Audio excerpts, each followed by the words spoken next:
hand it over to you to take it away. Thank you. Okay. Thanks everyone for joining. Neco's got a great presentation, two small parts with a little Q&A in between, and I think we're going to learn a lot, really benefit from, and let's take it from there and take it away, Neco. Thank you. Thank you, Lane. Thank you, Lane. All right. I'm just waiting for Amir. Are you good? Yeah. Okay. All right. Welcome, good people. Thank you for coming. Thank you for coming. I'm thrilled that you came, and I hope you come out of this this meeting / presentation with something you can use. That's my goal here. So thank you first of all for showing up. What I'll do in terms of our agenda today, I will give you a brief idea of who I am, just for a few minutes, and then I want to teach you something about how to something that I hope it's useful for you when you do certain kinds of videos for your business by yourself. And then we'll talk about a remote video, and in between I'll open it for questions. All right. Since we're not that many people, so if someone wants to talk, please raise your hand and we'll go from there. All right. So first of all, before we go into a presentation mode, just for you for people that don't know me, I'm originally a Brazilian, born in Brazil. I moved to studied journalism in Brazil. Didn't finish because I decided when I was 21 to get married and move to Israel, and that's what I did.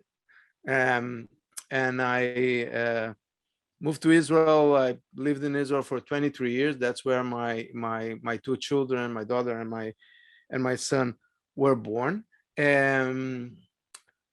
I was for 10 years was member of kibbutz.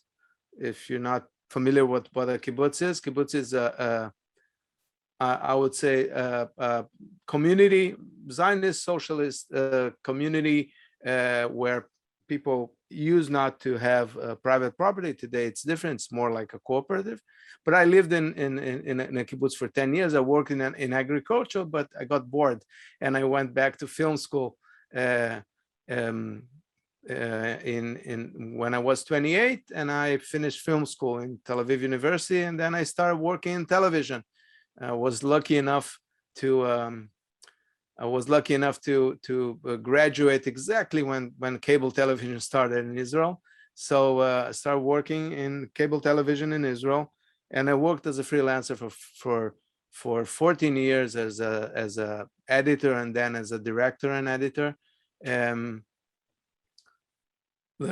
Mainly a lot for sport TV and directing TV programs for various different channels in Israel, until I got a job offer from a friend that studied with me in Tel Aviv University that called me from the States, saying that he needed help in his animation company, and my family agreed, and I came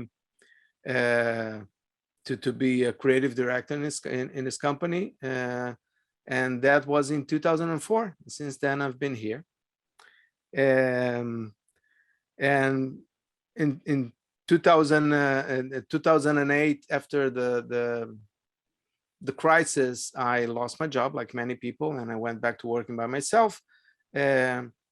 And then I started doing created my own company. It had another name. Now it's Leib, and doing videos for businesses, doing video content. So here's where I'm gonna start sharing my screen so you can see what I'm talking about. Okay, so this is my company, Leib Productions, and you have heard me saying this. I always like to call my company Video Alchemist, because what I do, what we do, I work with freelancers, not only me, is to take those raw ideas, those goals that businesses have, and transform them into visual gold, which is great video content so they can use it. So that's why Video Alchemist. So the kind of things that we do, you can see here, like branding videos, explainer videos, video ads, educational videos, product videos, profile videos, testimonial videos, and many different kinds of video content. Basically, any kind of video content that a company can use to generate more business. And to do that, I do it in three different modes. One is live action. It's a traditional video production with a crew going to a location and filming. I've done a lot of these. The other one is 2D animation, like you've seen all those explainer videos with cool animations. I've created a lot of those, and they're excellent when you want to explain kind of a more abstract idea, more complicated idea, put it in a story, and with an animation you can let the imagination run wild. And the third one is remote video, which I will explain in detail. That's one of the reasons we are gathered here. So I won't explain what is remote video now. You'll know later. So now I would like you to spend like 2 minutes watching this and short video. This is a sizzle reel that will give you an idea of the different kinds of videos we do.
All right, so this was just for you to have an idea of the different kinds of videos that we do.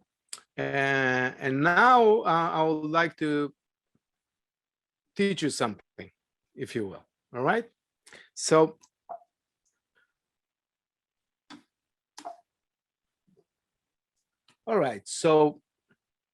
how to create great videos using your mobile phone. That's something. And why am I talking about this?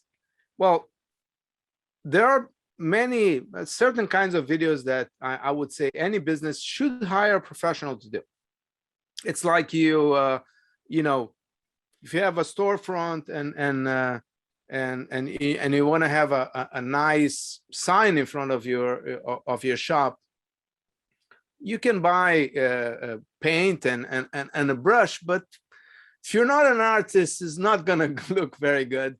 And so anything that is branding, I would say anything that needs to look very professional, I would say, yeah, should hire a professional. But, and it's a kind of big but, there are many kinds of videos that today with the phone cameras we have, and with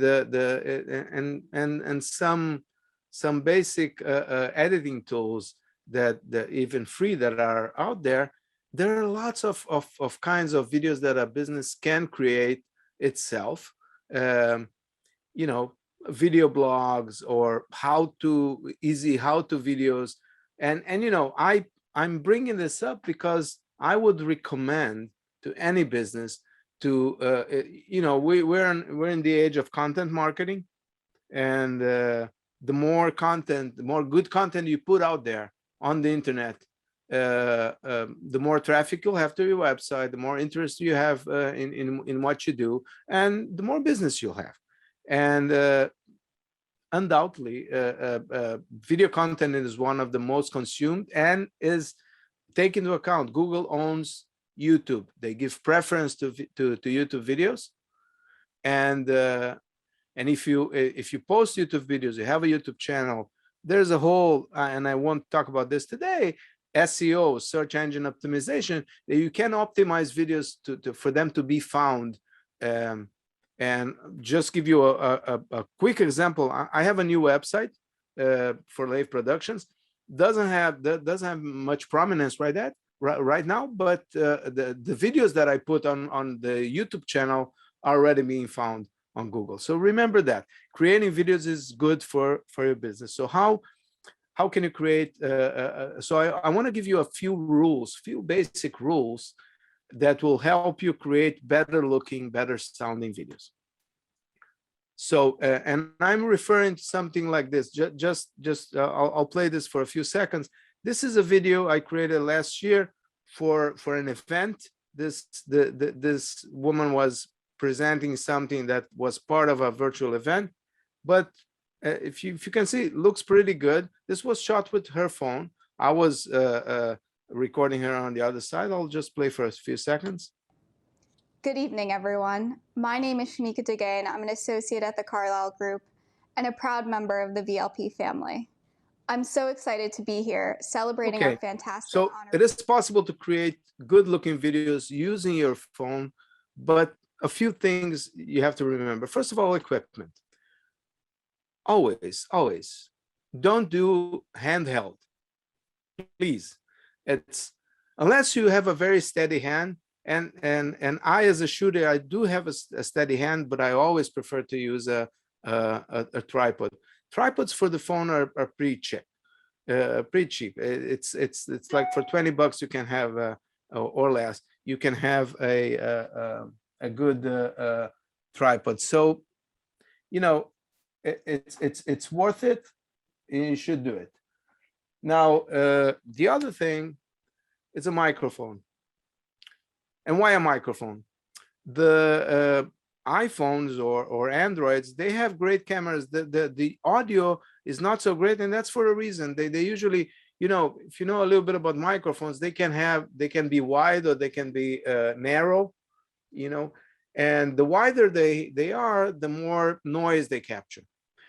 Microphones in our phones are wide because you want to capture, even if you're far from the phone, you're speaking to someone in the speaker. So that's good, but there's a lot of echo. So usually when I'm recording in my phone or I'm recording someone in their phone, I usually send them a microphone.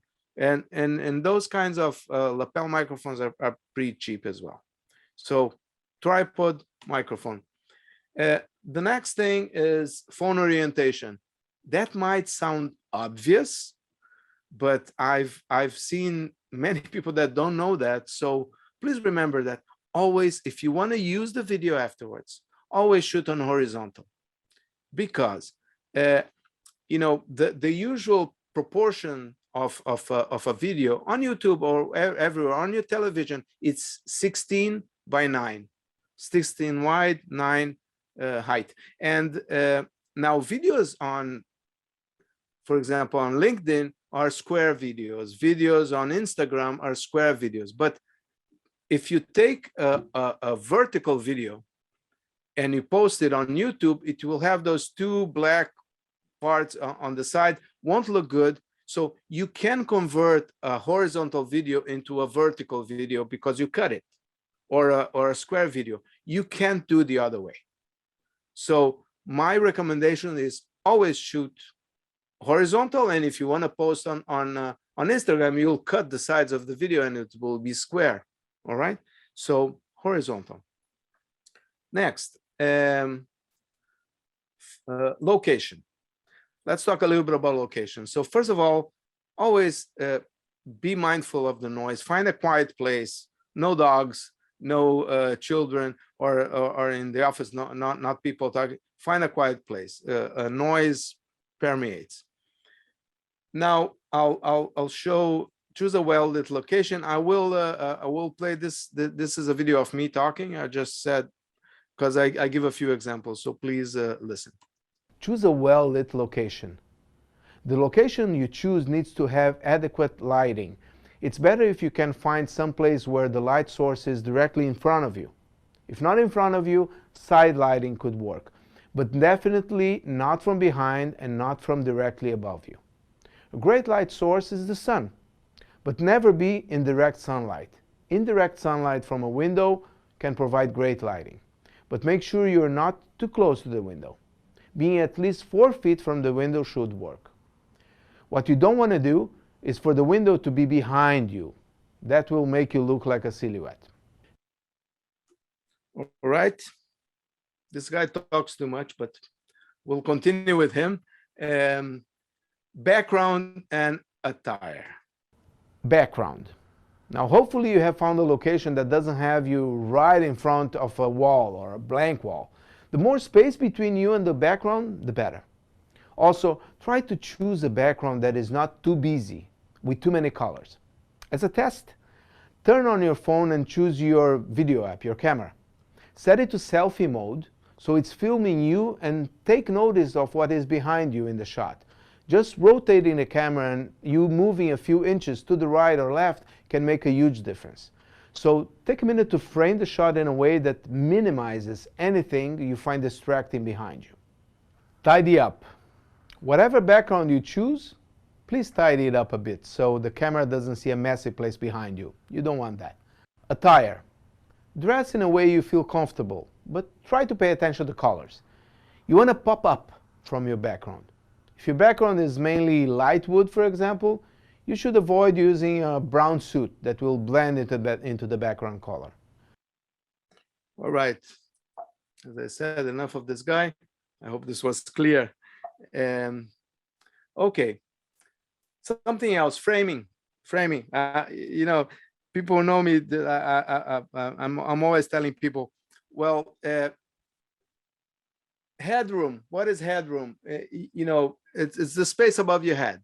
That's the professional way we call it. It's called headroom. So you have 3 examples here. On the left, too little headroom, too much headroom in the middle, and just right. What happens when you have too much headroom, and I see that with many people on Zoom, you just look very small, you know, like this. So you don't want to do that. Leaving a little bit of space, and when, of course, when you're shooting yourself for a video, be mindful of that, the way you frame yourself, okay? And last but not least, and this is a suggestion, when you're recording something that you wrote, you can use a teleprompter, guys. This the icon that you see on your left, it's the icon of an app called teleprompter. If you look on the App Store or the Google Play, you will find that called teleprompter. There are many teleprompter apps. This one there's a free version and there's a paid version that is not very expensive. I think it costs $10 or less. And what you see here is what you get. Like you upload your speech, your text. It appears. You can place it. For example, here is on the left side of the phone because the camera is there. And then I've recorded a lot of videos of myself talking using that kind of teleprompter. Put the phone in front of you, run the teleprompter, and it looks and sounds as if you practice a little bit, looks and sounds as if you are speaking and not reading. So I really recommend that.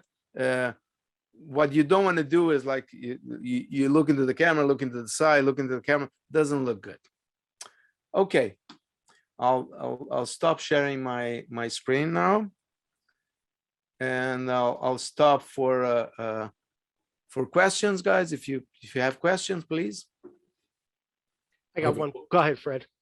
The animated video, have you seen much success from those with your clients? Yes. I have seen, and you'll be surprised. I did a lot of animated video for oncology, which is like cancer is kind of heavy, yeah. But one of my main clients is the Community Oncology Alliance, and I've done dozens of animated videos for them. They depends what you're doing with your video, Fred. But for example, they ordered a lot of explainer videos. They want to make people aware of certain things in terms of treatment and in terms of advocacy, and they've been using those animated videos for advocacy with great results. Okay. So the answer is yes. It is very important to have a plan, just to have a video, and that I can say for any kind of video you do. If you hire me and I do a great video for you and it's beautiful, but you don't have a plan on how to disseminate that or to optimize that, as part of a marketing funnel, doesn't work. So the content is and that's right for any kind of content, much more for video. Thank you. No problem. Andy. Yeah, quick comment and two questions. One is, I'd love to know more about your YouTube channel. And like, we have the strongman guy on V5O, and he got the V5O community to get behind his YouTube channel, and he got over the monetization point. So, I think definitely promote that. We want to know about it so we can support your videos and that sort of thing. So here here are my two quick questions. I was just at the Apple store a couple of weeks ago, just deciding between the the Pro Max phone and the one that has the cinematic quality. Do you think it's worth paying the extra couple $100 for that cinematic quality on the Apple iPhone, or it's like just get the regular iPhone and that's enough? Depends what you want to do. The cinematic quality is better. Definitely is better. The camera is better. So if the difference is not much, I would say go for that. I don't know how much is the difference, but on the other hand, the iPhone 12 shoots in 4K. Has I don't even, I have an iPhone 10. I have to, but my wife has an iPhone 12, so I should. It's an excellent camera too. So it may suffice. It may suffice for you. And my second final question is, obviously I have an actual background, and I debate the fact that I think it is a little busy, but it's like the only part of my apartment that's at all like you want to look at.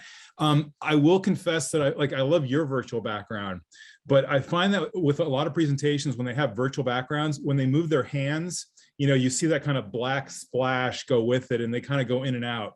So do you feel like, I mean, again, yours works really well, but in a lot of the ones that I see, I feel like I'm distracted by that.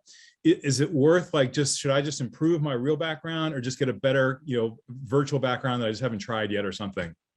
Well, first of all, your background is not bad. It's not, in my opinion, it's not too busy, but and it reflects what you do.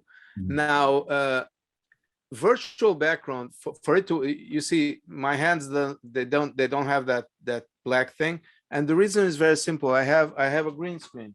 Mm-hmm. I'll lift the green screen. You'll see. Oh.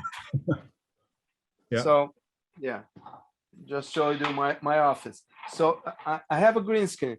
So when working with Zoom, and you're using Zoom, yeah. Yeah. I would say if you get this green screen that I have behind me, it's kind of it's rolled, not very expensive. It was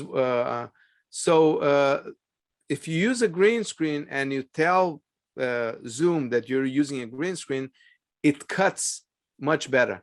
Because this is called the old designation for green screen was chroma key, mm-hmm. which means you take one color, in this case green, and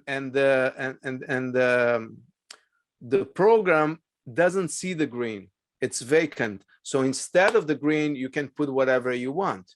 That's why I shouldn't be wearing, I can't be wearing green. So if I was wearing green, I would be transparent. Mhm. But the way it cuts is better, like, because Zoom without a green screen, it generates a kind of a virtual green screen, but it's not as good. It's not as good. And if you know, and people with a lot of hair doesn't look good, you know. For lane, it's good.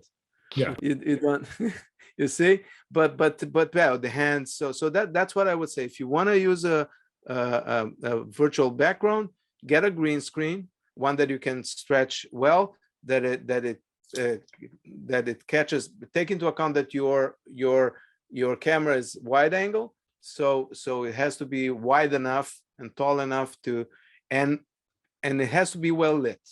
Like you have to throw not only light on yourself, throw some light. I have two lights directed to my background and one light directed on me. Yeah. I bought a podcast light. Yeah.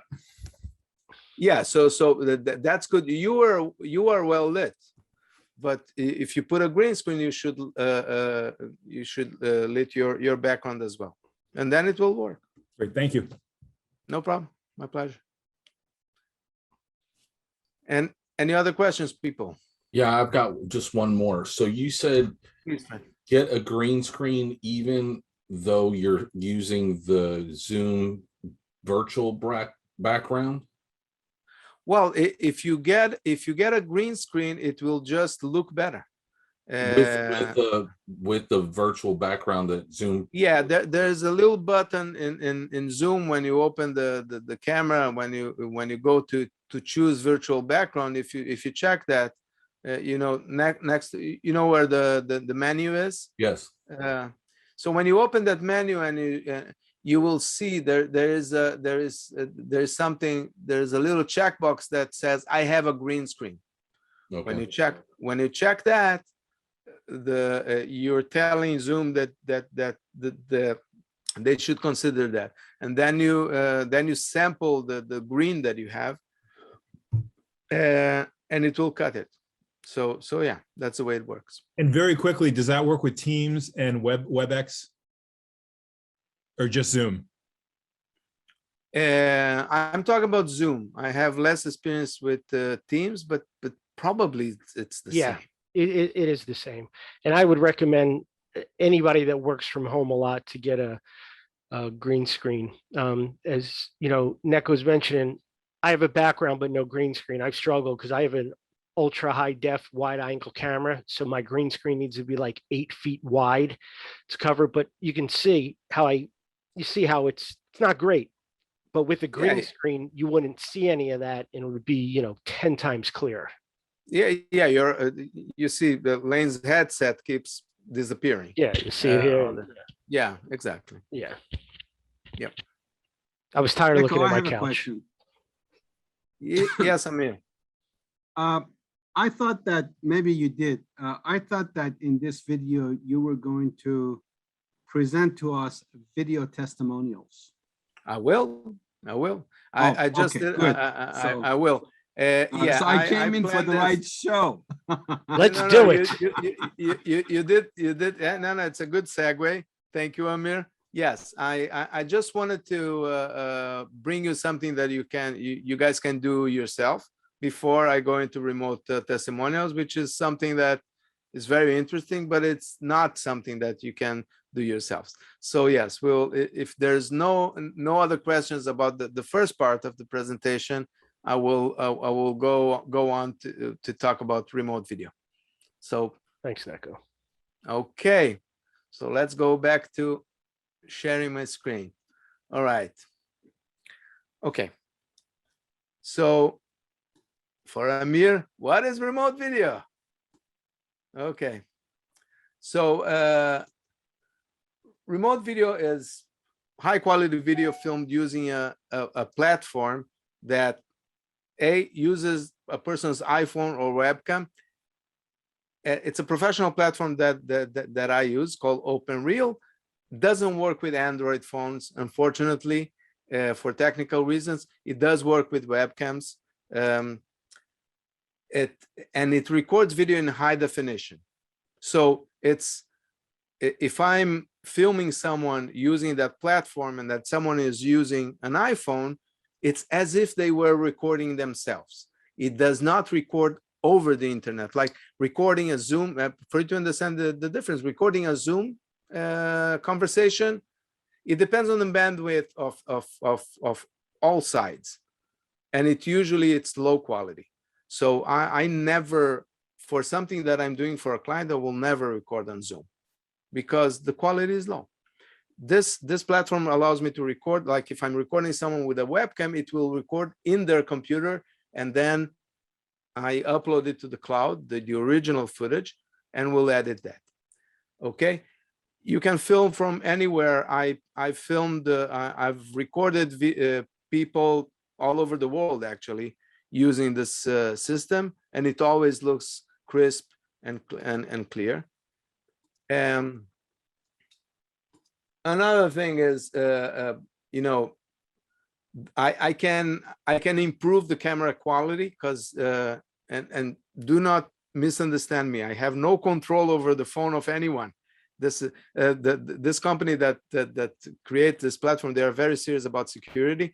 But once a person logs into the platform, I can control their camera features, the white balance, the quality, only the camera.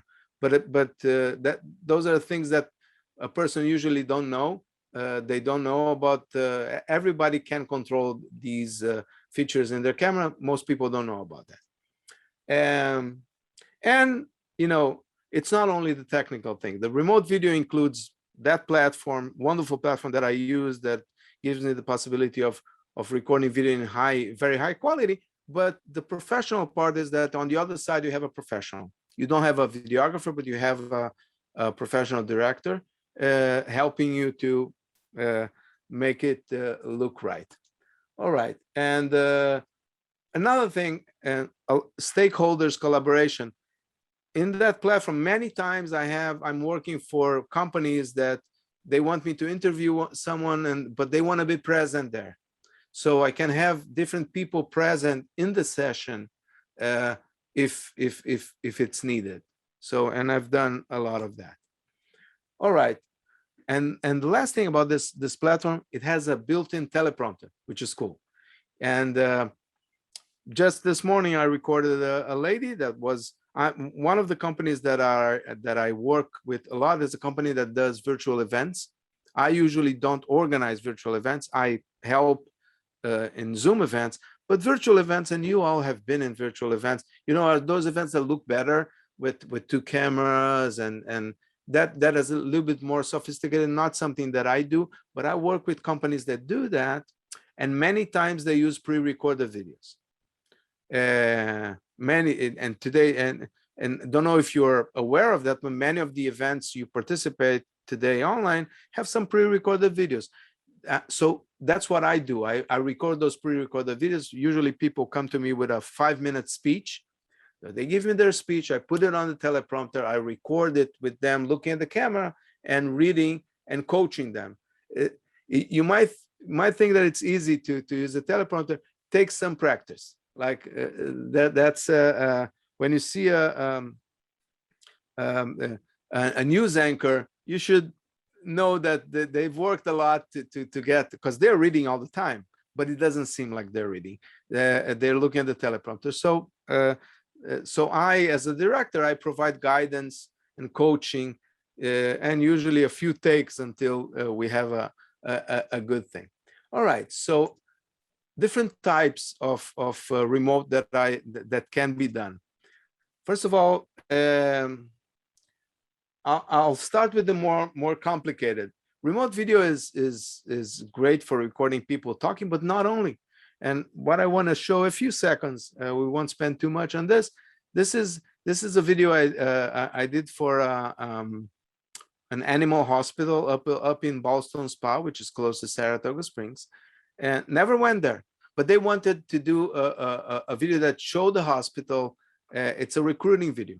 So for this video, I can tell you that it's a more complex production. I interviewed seven different people, all remotely, and I did what is called B-roll. To explain, B-roll is any additional footage. So I had someone from the hospital staff that was working with me, and this lady, I gave them a few recommendations. They bought some lights, and they bought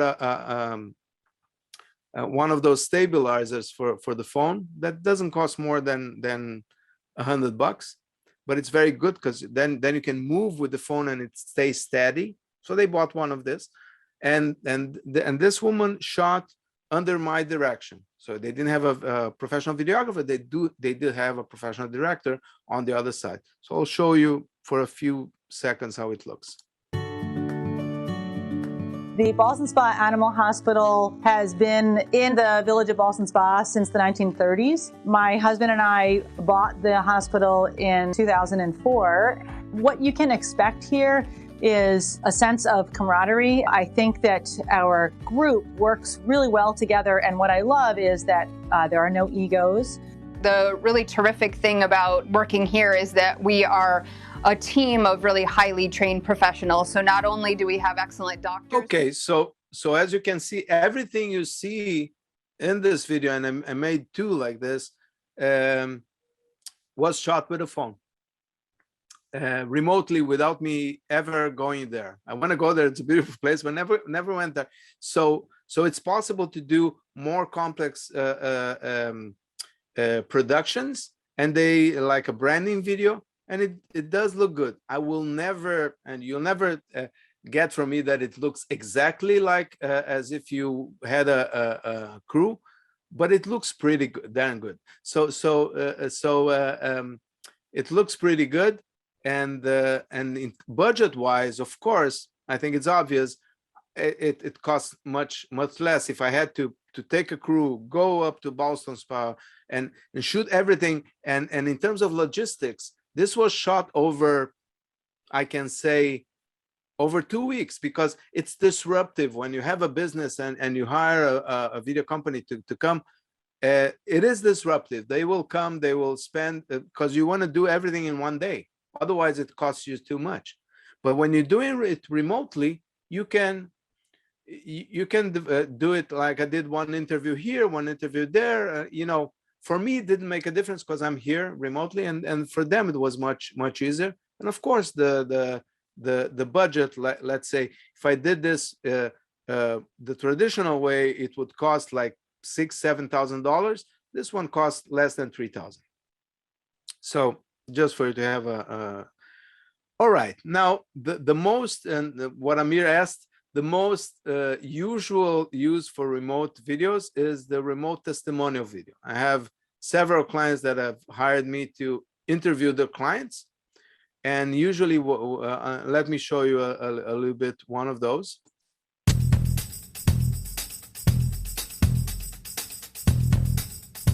We knew that we needed to be in the digital world. We had an e-commerce site that was barely performing. We had heard lots of acronyms and words and names of things that we knew we needed to somehow do, and we didn't know how to do them. We decided to work with Open Moves because we knew... Okay, so this is a client of mine called Open Moves. They're a digital marketing company, and so I interviewed several clients that they have. Again, I can interview people that I'm working with companies that have clients all over the place. And usually what I do with this, when someone hires me, I send I schedule with the client. I send the client a little tripod, like I showed you before, and I send them a little microphone. So it's part of my service, because the principle here is very simple.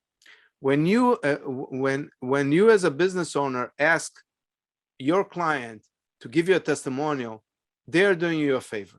So you want to make it as easy as possible for them, as simple as possible for them, as less of a headache as possible. So what I do, I send them and my price includes sending them the kit, sending them the microphone, and instructions and everything. And all they need to do is show up schedule with me, show up for half an hour, and I will interview them. And the interview part is important. And that's my recommendation to you also. You don't need to do it with a professional like me, but if you're doing a client testimonial, interview your client. Don't let them talk, because if they just talk, you don't know what you'll have there.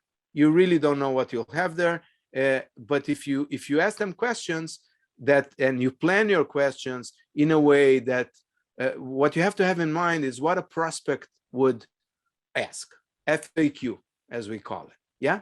So in my goal when I'm interviewing someone is to know what was the issue that brought them to look for help. Why did they hire Amir Asadi to help them?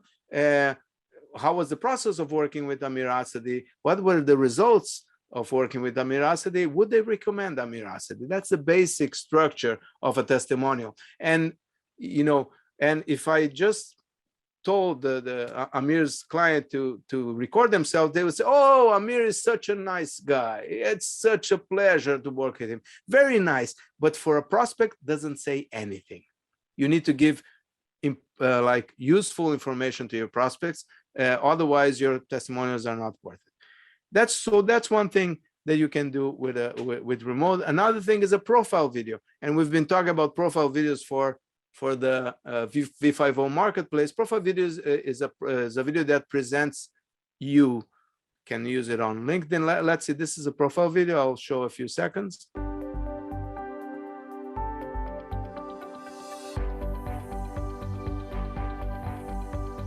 There's just a certain thing about oncology and a cancer diagnosis that's, very difficult for patients, and it can be very derailing. Sometimes it's a beast, but it's the difference of having a beast in a room and you're in the corner not knowing how to handle it. Okay, so this is a profile video for, as you can see, oncologist. The goal of the profile video is not to be a video resume. Okay. Resume people can read. You do a profile video for people to have a taste of how you are as a person, not as a professional. Of course, you'll talk about professional things, but again, using our friend Amir, if you see him talking, you get a sense of who he is. And if you only see written stuff, it's different. So the goal of the profile video is for a prospect to look at the profile video and say, "Oh, I like this guy. It speaks to me." It's more on an instinctive way. So I usually try to, so this is an interview, can do profile video in two ways. Either it's scripted, and that's okay, but then you have to work on that not to seem too stiff, or you do an interview, which is what I usually prefer to do. I interview people so they are more natural. They show more who they are in a more natural way. And again, as with the video testimonial, I didn't say that. Video testimonial is usually a 10-15 minute interview, which I edit down to not more than 2-minute video. You don't want to do a long video. Remember that for testimonials. Profile, the same thing. You want your profile to be 1.5 minutes, 2 minutes. Okay, this is 1:45. So, but the interview was much longer, believe me. But that's where the editing comes in. Okay, so profile video. Let's go to the next. And the next one is a video statement. Like I told you guys, I do a lot of those for events. So this woman was using the teleprompter that I presented her, and this was part of an event. Good evening. My name is Karuna Patel, and I am Deputy Director of the Feerick Center. A warm thank you to all of you for being here with us virtually today. Okay, so again, using a teleprompter, high quality, and this was integrated into a virtual event. Instead of having, sometimes in virtual events, if people are not well prepared, they're not well framed, they're not well lit, all this goes away if you work this way. And are there any questions? I have a whole bunch, so if there's anyone else who wants to go before me, please feel free to do so. Okay. You can take it away, Andy. Video Okay. is king. I got a lot of Real ideas. quick Good on these. question. Yeah. So number one, you mentioned the platform. It was Open Reels. Is that REELS or like REAL? REEL, Open Reel. Okay, good. Just a caveat about the this is a professional platform that is kind of not open to the wide public, just because it's worth for me. It's expensive. So for someone like me that does a lot of that, it's more than a few $1,000s a year, but it's worth for me as a professional because I use it all the time. So it's not a platform that you would want to use.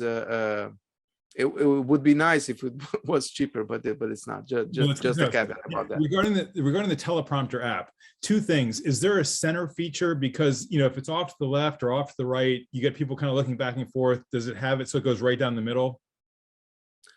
In teleprompter in the remote video for the teleprompter app you mentioned. The teleprompter app.